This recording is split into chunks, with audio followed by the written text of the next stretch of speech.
بسم اللہ الرحمن الرحیم۔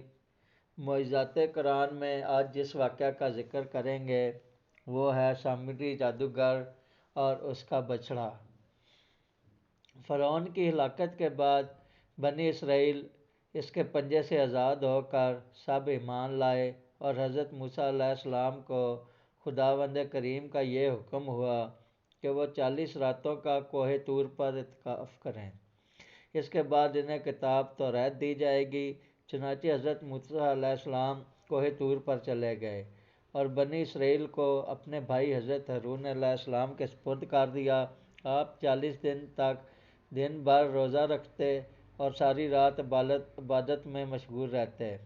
بنی اسرائیل میں ایک حرامی شخص تھا جس کا نام سامری تھا، جو طبعی طور پر نہایت گمراہ اور گمراہ کن آدمی تھا۔ اس کی ماں نے برادری میں رسوائی اور بدنامی کے ڈر سے اس کو پیدا ہوتے ہی پہاڑ کے ایک غار میں چھوڑ دیا تھا، اور حضرت جبرائیل علیہ السلام اس کو اپنی انگلی سے دودھ پلا پلا کر پالا تھا۔ اس لیے یہ حضرت جبرائیل علیہ السلام کو پہچانتا تھا۔ اس کا پورا نام موسیٰ سامری تھا، اور موسیٰ علیہ السلام کا نام بھی موسیٰ تھا۔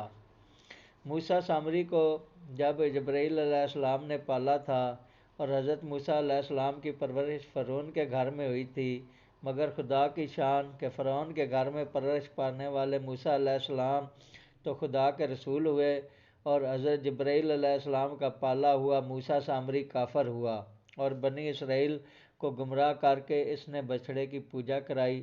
اس بارے میں کسی عارف نے کیا خوب کہا ہے، یعنی جب کوئی آدمی ازل سے ہی نیک بخت نہیں ہوتا تو وہ بھی نامراد ہوتا ہے، اور اس کی پرورش کرنے والے کی کوشش بھی ناکام اور نامراد ہوتی ہے۔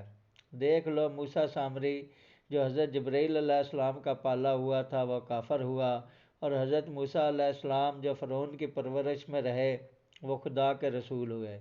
اس کا راز یہی ہے کہ موسیٰ سامری ازلی شقی اور پیدائشی بدبخت تھا، تو حضرت جبرائیل علیہ السلام کی تربیت اور پرورش نے اس کو کچھ بھی نفع نہ دیا، اور وہ کافر کا کافر ہی رہ گیا۔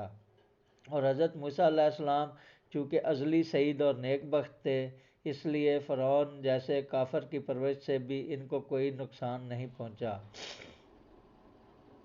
جب دونوں حضرات موسیٰ علیہ السلام کوہ طور پر جن دنوں حضرت موسیٰ علیہ السلام کوہ طور پر معتکف تھے، سامری نے آپ کی غیر موجودگی کو غنیمت جانا اور یہ فتنہ برپا کر دیا کہ اس نے بنی اسرائیل کے سونے چاندی کے زیورات کو مانگ کر پگھلایا اور اس سے ایک بچڑا بنایا، اور حضرت جبرائیل علیہ السلام کے گھوڑے کے قدموں کی خاک جو اس کے پاس محفوظ تھی، اس نے وہ خاک بچڑے کے منہ میں ڈال دی تو وہ بچڑا بولنے لگا۔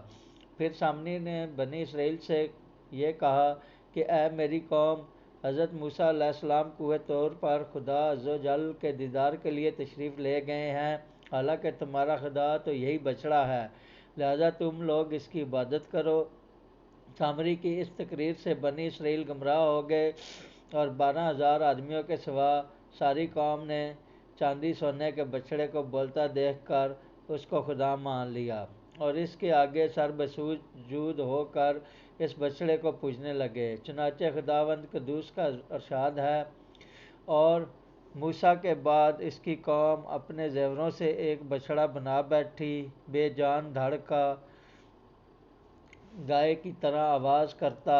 جب 40 دنوں کے بعد حضرت موسیٰ علیہ السلام خدا عز و جل سے ہم کلام ہو کر اور توریت شریف لے کر بستی میں تشریف لائے اور قوم کو بچڑا پوجتے دیکھا تو آپ پر بے حد غضب و جلال طاری ہو گیا۔ آپ جوش غضب میں توریت شریف کو زمین پر ڈال دیا اور اپنے بھائی ہارون علیہ السلام کی داڑھی اور سل کے بال پکڑ کر گھسیٹنا اور مارنا شروع کر دیا، اور فرمانے لگے کہ کیوں تم نے ان لوگوں کو اس کام سے نہیں روکا؟ حضرت ہارون علیہ السلام معذرت کرنے لگے جیسا کہ قرآن میں ہے، کہا اے میرے ماں جائے، قوم نے مجھے کمزور سمجھا اور قریب تھا کہ مجھے مار ڈالیں، تو مجھ پر دشمنوں کو نہ ہنسا اور مجھے ظالموں میں نہ ملا۔ ہارون علیہ السلام کی معذرت سن کر حضرت موسیٰ علیہ السلام کا غصہ ٹھنڈا ہو گیا۔ اس کے بعد آپ نے اپنے بھائی حضرت ہارون علیہ السلام کے لیے رحمت اور مغفرت کی دعا فرمائی۔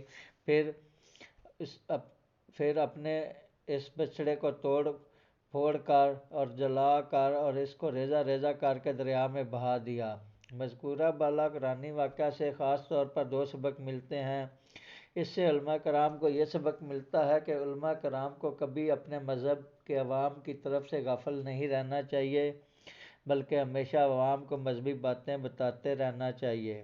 آپ نے دیکھا کہ سامری نے 40 دن حضرت موسیٰ علیہ السلام کی غیر موجودگی سے فائدہ اٹھا کر ساری قوم کو بہکا کر گمراہ کر دیا۔ اس طرح اگر علماء اہل سنت اپنی قوم کی ہدایت و خبر گیری سے غافل رہیں گے تو بد مذہبوں کو موقع مل جائے گا کہ ان کو بہکا کر گمراہ کر دیں۔ حضرت جبرائیل علیہ السلام کے گھوڑے کے پاؤں کی خاک سے جب یہ اثر تھا کہ بچھڑے کے منہ میں پڑتے ہی بچڑا بولنے لگا، تو اس سے معلوم ہوا کہ اللہ والوں کے قدموں کے نیچے کی خاک میں بھی خیر و برکت کے اثرات ہوا کرتے ہیں۔